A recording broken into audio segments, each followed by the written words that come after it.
मुख्य शर्विक लोंढे की सेवकाई है और आप देख रहे हैं the supernatural resurrected life fellowship द्वारा संचालित।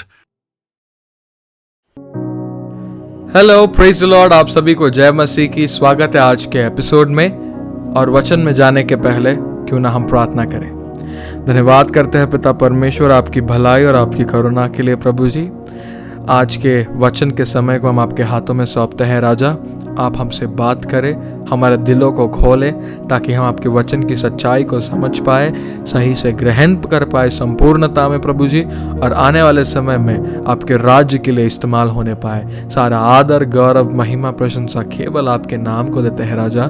यीशु मसीह के नाम में मांगते, इसलिए सुनिए और कबूल कीजिए। और सभी ने एक साथ मिलकर कहा आमेन, आमेन, आमेन। Hallelujah, hallelujah. हम एक जिंदा परमेश्वर की आराधना करते हैं, एक जिंदा खुदा की सेवा करते हैं। आमेन। आज हम बात करने वाले हैं समृद्धि, संपन्नता के ऊपर। अंग्रेजी में जिसे हम कहते हैं प्रॉस्पेरिटी। आज मैं पहले तो कुछ गलत फहमियों को पहले दूर करना चाहूंगा वचन में जाने के पहले। काफी लोग कहते हैं कि समृद्धि का सुसमाचार एक गलत सुसमाचार है, जो मैं मानता हूं, लेकिन हम समृद्धि का सुसमाचार नहीं बांटते, हम यीशु मसीह का सुसमाचार बांटते हैं। अनुग्रह जो हमें यीशु मसीह के द्वारा मिला है, उस अनुग्रह के द्वारा हमें चंगाई मिली है, जैसे हम कहते हैं। सही बात है। हमें अनंत सार्वकालिक जीवन प्राप्त हुआ है। सही बात है। हमें छुटकारा प्राप्त हुआ है ना। हमें आज़ादी प्राप्त हुए हैं। हमें परमेश्वर के वारिस होने का अधिकार प्राप्त हुआ है ना। हमें पवित्र आत्मा हमारे अंदर रहते हैं, इस बात का सौभाग्य हमें प्राप्त हुआ है। बहुत सारी चीजें अनुग्रह के द्वारा हमें मिली है। उसमें से एक चीज जो हमें मिली है वो है संपन्नता, समृद्धि। और हम आज वचन से देखेंगे कि कैसे परमेश्वर चाहते हैं कि आप समृद्ध हो। हालेलुया। अगर आप नहीं जानते थे तो आज आपका दिन है जानने का। जो भी मैं बताऊंगा, जो भी मैं सिखाऊंगा, वो केवल और केवल परमेश्वर के वचन से होगा। वचन से हटकर, वचन से अलग होकर मैं कुछ नहीं सिखाने वाला हूं। आमीन। तो आप इस बात से निश्चिंत रह सकते हैं कि जो आएगा वचन से आएगा। आपको उसको बस विश्वास के साथ ग्रहण करना है। इसलिए नहीं क्योंकि मैं कहता हूं, इसलिए क्योंकि वो परमेश्वर का वचन है। आमीन। आपसे मेरा आज पहला सवाल ये है कि क्या आपको अमीर नहीं होना, क्या आपको समृद्ध नहीं होना, क्या आपको धनवान नहीं होना? जो लोग नहीं कह रहे हैं, आपके लिए मैं प्रार्थना जरूर करूंगा। क्यों?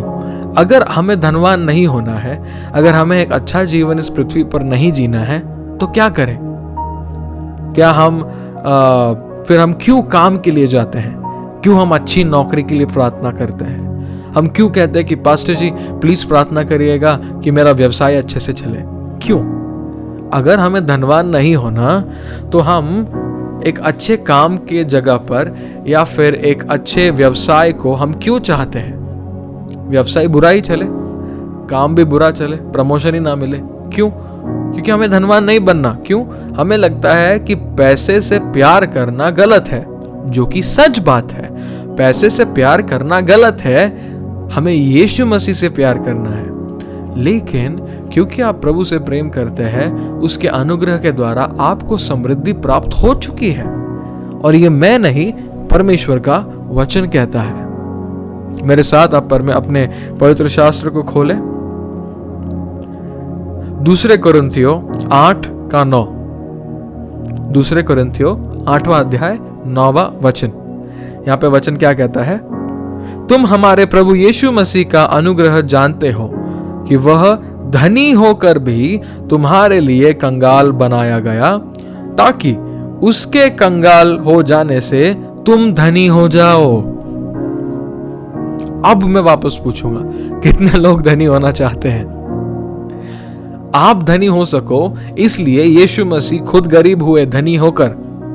बहुत लोग बोलते हैं यीशु मसीह इतने गरीब थे, क्या बताया आपको, गरीबी में यीशु मसीह ने अपनी जिंदगी गुजारी। गलत, रॉन्ग, एकदम गलत। परमेश्वर का वचन इस चीज का कहीं पर समर्थन नहीं करता है। परमेश्वर का वचन कहता है कि वो धनी धनी होकर भी वो गरीब हुआ। इसका मतलब ये गरीब हुआ यानी कि जब कलवरी के पास धीरे धीरे जैसे जैसे दिन आ रहे थे वो उस समय की बात है। इसका मतलब ये नहीं है कि वो हमेशा से गरीबी में थे। साफ लिखा है वो धनी थे, पर वो हमारे खातिर गरीब हुए, कंगाल हुए, ताकि हम धनी हो सके। कैसे पास्टर, कैसे आप बोल सकते हो? वचन में कहाँ लिखा है? बहुत जगह पे लिखा है मेरे ब्रदर, मेरे बहन, मेरे भाई। अभी एक सीधा सवाल आपसे, क्या आप ट्रेजरर है ना, यानी कि एक खजीनदार हम मराठी में बोलते हैं, अब हिंदी में क्या बोलते हैं पता नहीं, एक ऐसा इंसान जो आपके धन का हिसाब किताब रखता है ना, हिसाब किताब रखता है, कितना पैसा आया, कितना पैसा खर्च हुआ, कहाँ खर्च हुआ, अब किसको क्या देना है, कैसे सही से खर्च करना है, इस सब का हिसाब रखने वाला ट्रेजरर। सही बात है। अब आप मेरे को बताए, ऐसी सेवकाई में जहां पे एकदम कम पैसा आ रहा है, एकदम कम दशमांश आ रहा है, कम ऑफरिंग आ रहा है, ऐसी सेवकाई में क्या ट्रेजरर का कोई काम है? वो तो एक दो लड़के लोग एक साथ मिलके भी उतना पैसा, कम पैसा गिन के प्रभु को बोल सकते, यीशु मसीह इतना पैसा आज जमा हुआ है, आप सेवकाई के लिए इसको अभी कैसे इस्तेमाल करना है आप देखें। है ट्रेजरर का जरूरत? नहीं ना। पर यहूदा इस्कारियोत क्या था पता है? यीशु मसीह के सेवकाई का ट्रेजरर था। वचन में लिखा है, मैं नहीं कहता, वचन में लिखा है। इसका मतलब क्या यीशु मसीह के सेवकाई यीशु मसीह की गरीब थी? 5000 लोगों को खाना खिलाने का सवाल पूछने का हिम्मत रखते हैं यीशु मसीह, और हमें लगता है कि वो गरीब थे। अरे नहीं बाबा, ऐसा नहीं था। अभी यीशु मसीह कौन थे उस जमाने में? कारपेंटर, उनका फैमिली बिजनेस था, है ना। यूसुफ और यीशु मसीह क्या थे? कारपेंटर। हाँ, लकड़ी से वो फर्नीचर बना के लोगों को देते थे। अभी मेरे साथ कल्पना करें, आज हम बड़े बड़े कार में घूमते हैं, बाइक पर घूमते हैं, है ना, मोटरसाइकिल पर जाते हैं, कार के अंदर जाते हैं, प्लेन में बैठ के जाते हैं, है ना। उस समय ना प्लेन था, ना कार थी, है ना बाइक थी, साइकिल भी नहीं थी, कुछ नहीं था। उस समय सिर्फ घोड़ों का रथ होता था, है ना, और जहाज होता था। ये दो चीजें अधिकतर पाई जाती थी। जहाज भी लकड़ी के बनते थे, है ना। घोड़ों का जो रथ है वो भी किससे बनता था? लकड़ियों से बनता था। और कारपेंटर क्या करता है? लकड़ियों से इन चीजों को बना देता है। आज के समय में जो सबसे बड़ा औदा माना जाता है इस कारीगरी के क्षेत्र में, जिसको हम इंजीनियरिंग बोलते हैं, है ना, वो यीशु मसीह उस टाइम पे थे। और उस टाइम पे आपको लगता है यीशु मसीह जो भी काम करेंगे वो बुरा, ऐसा कुछ भी करेंगे करने के लिए? नहीं ना, जो भी करेंगे सर्वोत्तम करेंगे। उस टाइम के सर्वोत्तम कारीगर और ये थे वो कारपेंटर। लकड़ी से वो सारी चीजों को बनाते थे। इतना बड़ा बिजनेस था और हम बोलते हैं गरीब थे। अरे एक बार वचन पढ़ के सोचो तो सही, वचन को समझो तो सही। हाँ, ऐसा नहीं होता है। यीशु मसीह गरीब नहीं थे। जब यीशु मसीह को क्रूस पर चढ़ाया गया, उनके जो कपड़े थे उसके ऊपर रोमी जो सिपाही है वो बोली लगा रहे थे। घर का ऐसा ही कोई आपका पुराना कपड़ा होगा जिसको आप अभी इस्तेमाल नहीं करते हो, वो अगर आप बाहर लेके जाओगे कोई बोली लगाएगा उसके ऊपर? हाँ, ऐसे ही कोई रास्ते पे पड़ा हुआ लकड़ी का टुकड़ा अगर आपको मिले, उसका कोई बोली लगाएगा क्या? नहीं। पर अगर आपको सागवान के लकड़ी का इतना छोटा सा टुकड़ा भी मिले, उस पर लोग बोली लगाएंगे या नहीं लगाएंगे? लगाएंगे, क्योंकि वो कीमती है, क्योंकि वो कीमती है। यीशु मसीह के कपड़ों के ऊपर बोली लगाई गई। आपको लगता है यीशु मसीह गरीब थे? नहीं, वो धनवान थे। ऐसे बहुत चीजें हैं सुसमाचार में, अगर धीरे धीरे करके पढ़ोगे आपको पता चलेगा यीशु मसीह गरीब नहीं थे। कृपया करके वचन को ध्यान से पढ़े। लोग जो कहते हैं उस पर मत जाइए, वचन क्या कहता है उस पर खड़े रहिए। हालेलुया। फिर एक बार हम इसी वचन को पढ़ेंगे, 2 कोरिन्थियों 8:9। तुम हमारे प्रभु यीशु मसीह का अनुग्रह जानते हो कि वह धनी होकर भी तुम्हारे लिए कंगाल बन गया, ताकि उसके कंगाल हो जाने से तुम धनी हो जाओ। हालेलुया। अनुग्रह, मैं पिछले कुछ एपिसोड से आपको यही बताते आ रहा हूं।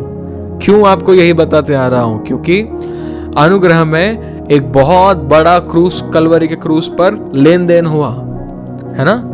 मैंने शुरुआत में यही चीज बताई थी ना आपको। अंग्रेजी में इसको क्या कहते हैं? The great exchange at the Calvary. Calvary के क्रूस पर एक बहुत बड़ा लेन देन। क्या लेन देन था? आपका रोग लिया, आपको चंगाई दिया। आपका बंधन और श्राप लिया, आपको छुटकारा और आजादी दिया, है ना। आपकी मौत ली, आपको सार्वकालिक जीवन दिया, है ना। आपको आपकी गरीबी ली, आपको समृद्धि दी। मैं नहीं कहता, परमेश्वर का वचन कहता है। उसके अनुग्रह के द्वारा हमें समृद्धि प्राप्त हुई है। तो कृपया करके ऐसा नहीं कहना कि नहीं नहीं नहीं नहीं नहीं मुझे पैसा नहीं चाहिए, मैं जितना है मैं उतने में खुश हूं। अगर आप मुझसे पूछोगे पास्टर क्या आपको और पैसा चाहिए, मैं मना नहीं करूंगा। हाँ, सच बोलूंगा, मैं ढोंग नहीं करता, सच बात बोलूंगा। चाहिए, क्यों चाहिए? क्यों चाहिए? भारत में किसी भी सेवक या सेविका के पास जाइए और उनसे पूछिए आपको कौन सी वो एक चीज है जो अधिक ज्यादा परमेश्वर की सेवा करने से रोक रही है। उनको जाके आप पूछिए।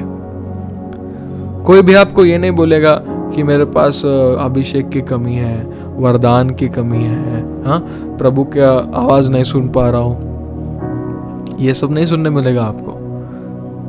सब लोग एक ही चीज कहेंगे, जैसे हमको अधिक ज्यादा आर्थिक रूप में प्रबंध आएगा, हम धीरे धीरे वैसी ज्यादा सेवा करेंगे। अगर आज सेवक और सेविकाएं ज्यादा लोगों तक पहुंच नहीं पा रही है, दूसरा तीसरा कोई कारण नहीं, बस एक ही कारण है, हमारे लोग देना नहीं जानते। हमारे लोग देना नहीं जानते। मेरा भूख है भारत में सारे कलीसियाओं को समृद्ध देखना, सारे कलीसियाओं को, क्योंकि मैं मेरा कलीसिया तेरा कलीसिया इस चीज में विश्वास नहीं रखता। यीशु मसीह ने क्या कहा है? हमारे पिता, हमारे पिता, है ना।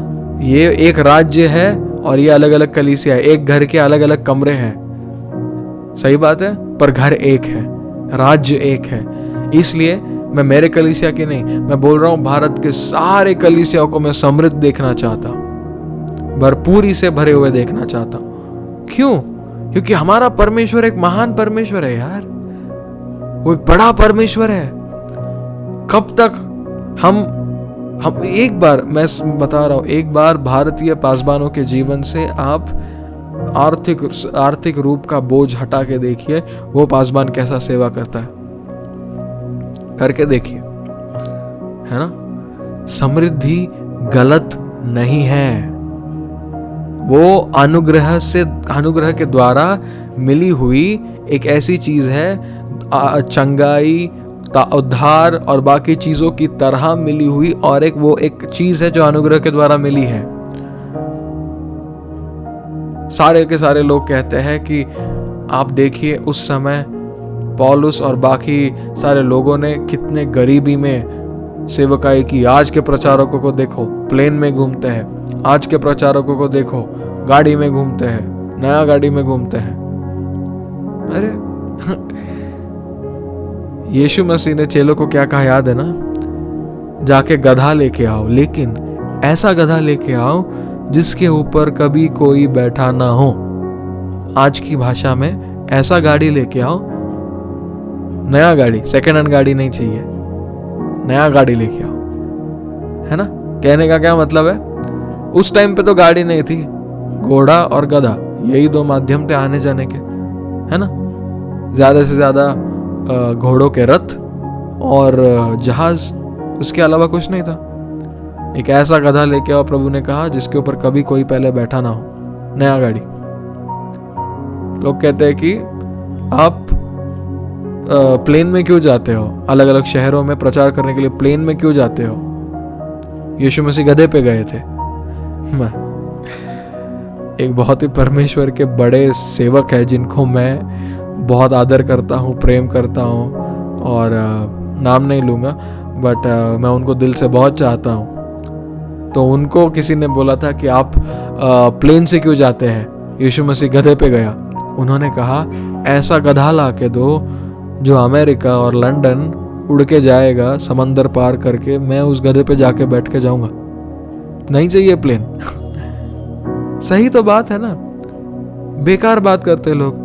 कैसे जाओगे दूसरे शहर, दूसरे राज्य, दूसरे देश गधे पे बैठ के? अमेरिका गधे पे बैठ के जाओगे कैसे?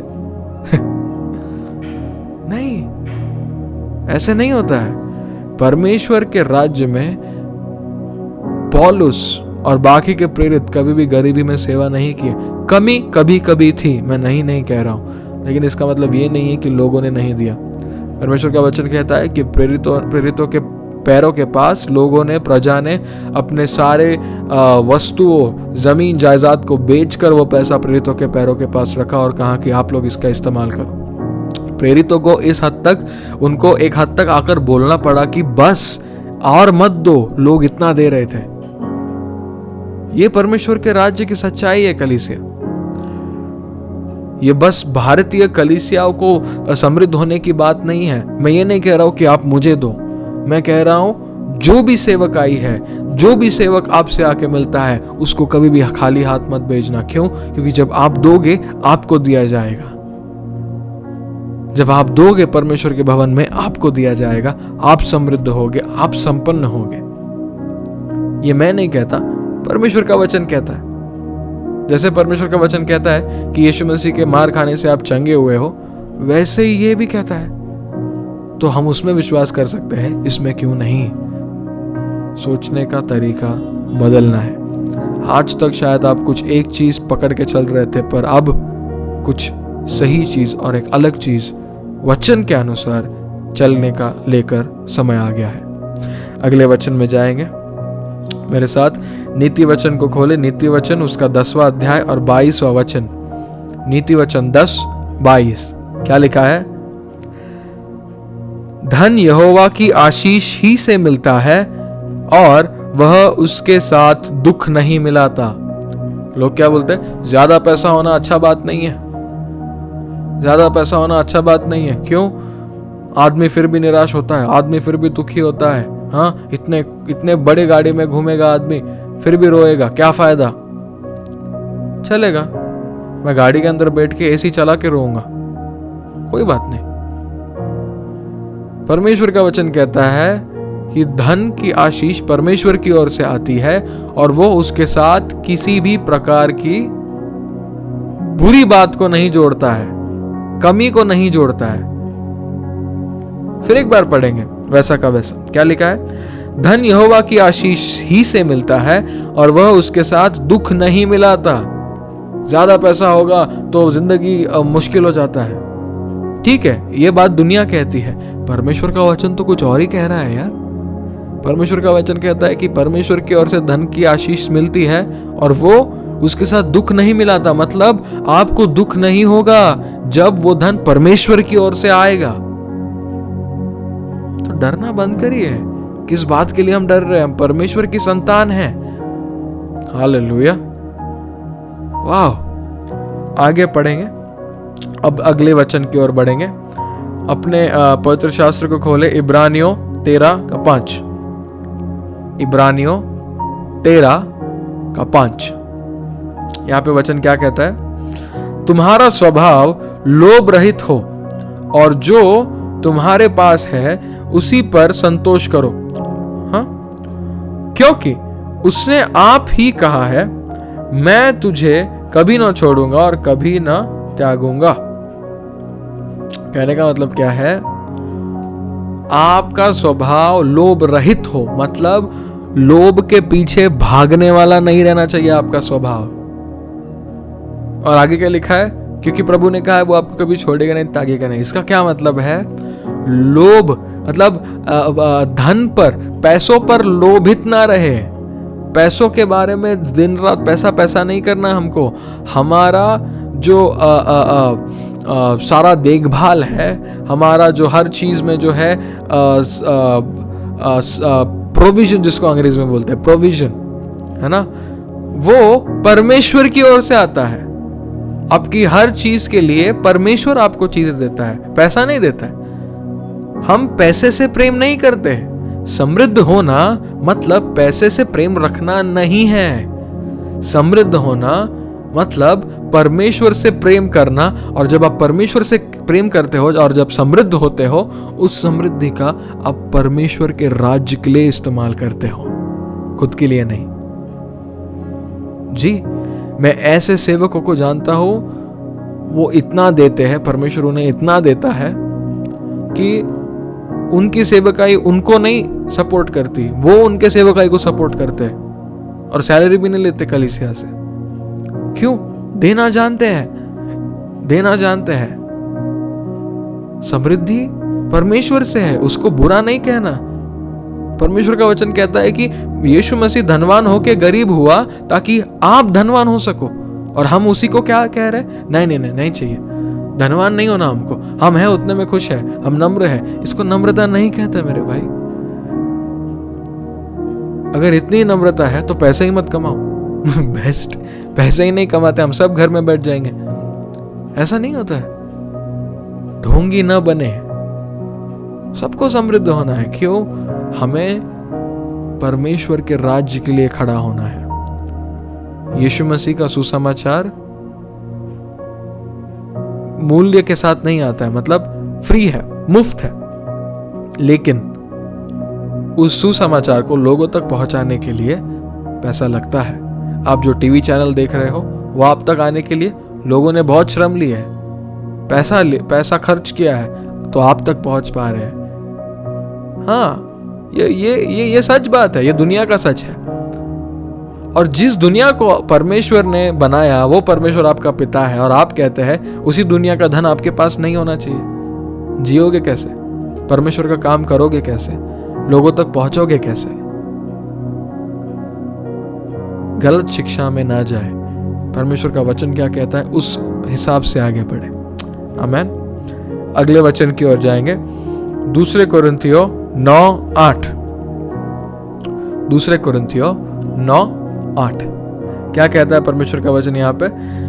परमेश्वर सब प्रकार का अनुग्रह तुम में बहुतायत से दे सकता है, जिससे हर बात में और हर समय सब कुछ जो तुम्हें आवश्यक हो तुम्हारे पास रहे, और हर एक भले काम के लिए तुम्हारे पास बहुत कुछ हो। यहां पे आपके पैसों की बात हो रही है ना। आपको हर समय में, हर चीज में आपके पास अधिक हो, यह कहता है वचन। हम क्या कहते हैं? नहीं नहीं, नहीं चाहिए, नहीं चाहिए, नहीं ब्रदर, आप बस प्रार्थना करें, नहीं चाहिए। प्रार्थना से आपके आर्थिक जो आपकी आर्थिक बेदारी जो है, वो प्रार्थना से नहीं आएगी, देने से आएगी। क्योंकि जब दोगे तब आपको दिया जाएगा। हालेलुया।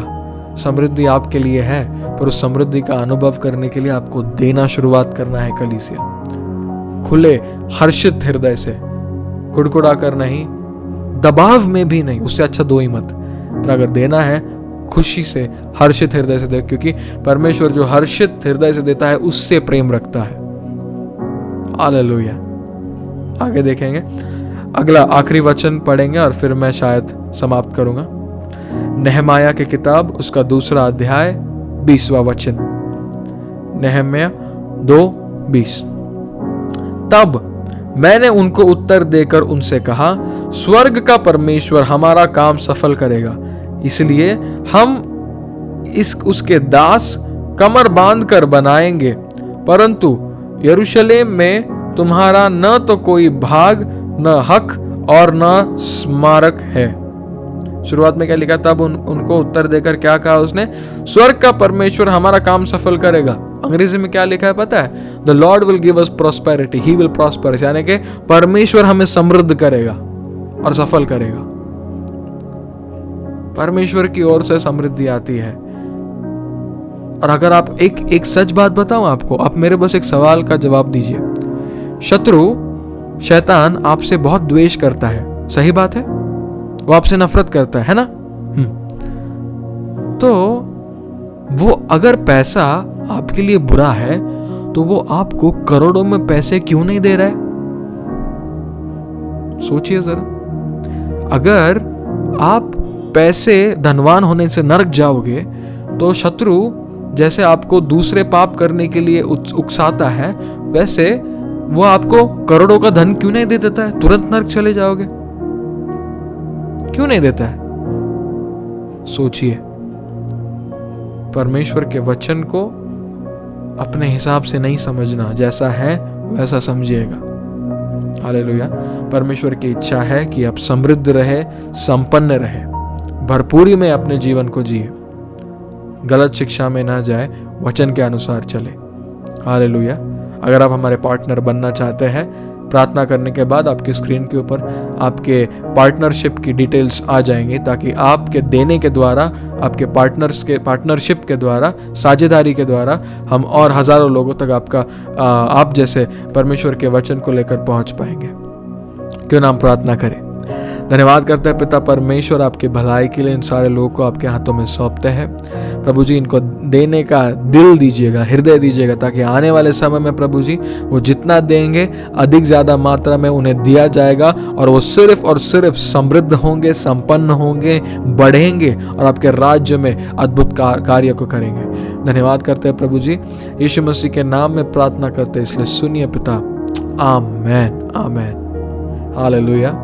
अगर हमारे सेवकाई के द्वारा आपके जीवन में परमेश्वर ने कुछ कार्य किया है तो हमें आपकी गवाही सुनने में बहुत आनंद मिलेगा। आपकी स्क्रीन के ऊपर फिलहाल जो QR कोड आपको दिख रहा है उसको कृपया करके स्कैन करें। अगर ना हो पाए, फोटो या स्क्रीनशॉट निकाल के रखें ताकि आप बाद में कर पाए। उसको कृपया करके स्कैन करें, और स्कैन करते ही एक फॉर्म खुलेगा। उस फॉर्म पर अपनी निजी जानकारी से भरे, और उसी के साथ साथ बाद में आपकी गवाही को भी लिखकर हमारे साथ बांटे। आने वाले नए एपिसोड्स में हम आपकी गवाही लोगों के साथ टीवी और यूट्यूब और अलग माध्यमों के द्वारा लोगों के साथ बांटेंगे, ताकि जब वो आपके गवाही को सुने उनका विश्वास बढ़े, उनका विश्वास बलवंत होने पाए। हालेलुया। धन्यवाद कि आप जुड़े रहे। मिलते हैं अगले एपिसोड में। देते रहे ताकि आपको दिया जाएगा। हालेलुया। आप सभी को जय मसीह। अगले 2 मिनट आपको यह एहसास कराने के लिए है कि आप बेदारी ला सकते हैं। आज दुनिया में लोग ठंडे दिल से चल रहे हैं। उन्होंने एक दूसरे के लिए खुशी, शांति और प्यार खो दिया है। वे यह समझने के लिए संघर्ष करते हैं कि उनके और उनके जीवन में क्या गलत है, लेकिन आप उनकी मदद कर सकते हैं। तुम मुझसे पूछते हो कैसे? यीशु को उनके टूटे हुए जीवन में लाने के लिए हमारे साथ साझेदारी करके। आपका भेंट हमें परमेश्वर के शब्दों से भरी ऐसी मीडिया सामग्री को फिल्माने में मदद करता है जो उनके जीवन का निर्माण और परिवर्तन करेगा। इतना ही नहीं, बल्कि हमें परमेश्वर के प्रेम और अभिषेक के साथ भारत के विभिन्न शहरों और राज्यों में भी ले जाता है। हम प्रार्थना सभाओं की व्यवस्था और आयोजन भी करते हैं। आज मौका है बेदारी लाने का।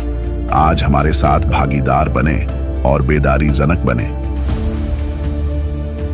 हमारे साथ साझेदारी करने के लिए इस QR कोड को स्कैन करें। कृपया फॉर्म सही से भरें।